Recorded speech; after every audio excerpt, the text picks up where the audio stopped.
அம்மாவின் கதைகள். குழந்தைகளின் பண்பு. ஒரு சிறுமியான சாரா அவளது தந்தையிடம் அருகிலுள்ள பூங்காவிற்கு அழைத்துச் செல்லுமாறு கேட்டாள்.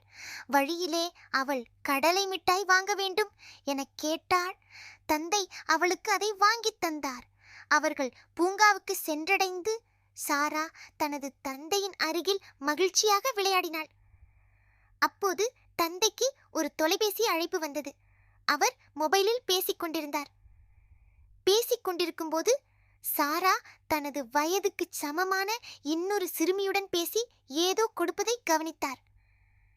பின்னர் சாரா தன் தந்தையுடன் வீடு திரும்பத் தொடங்கினாள். அப்போது அவர், "நீ யாருடன் பேசினாய்? என்ன கொடுத்தாய்?" என்று கேட்டார். சாரா, அந்த சிறுமி சாலையோரத்தில் தன் அம்மாவுடன் வாழ்கிறாள். அவள் பசி கொண்டிருந்தாள். எனவே நாம் வாங்கிய கடலை மிட்டாயை நான் கொடுத்தேன் என்றாள். மேலும், அந்த பாப்பாவுக்கு சில உடைகள் வாங்கி தரலாமா என தனது தந்தையிடம் கேட்டாள்.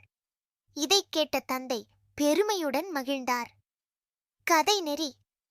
அன்பும் பகிர்வும் மனிதத்தின் உண்மையான பண்புகளை வெளிப்படுத்தும். நன்றி குழந்தைகளே.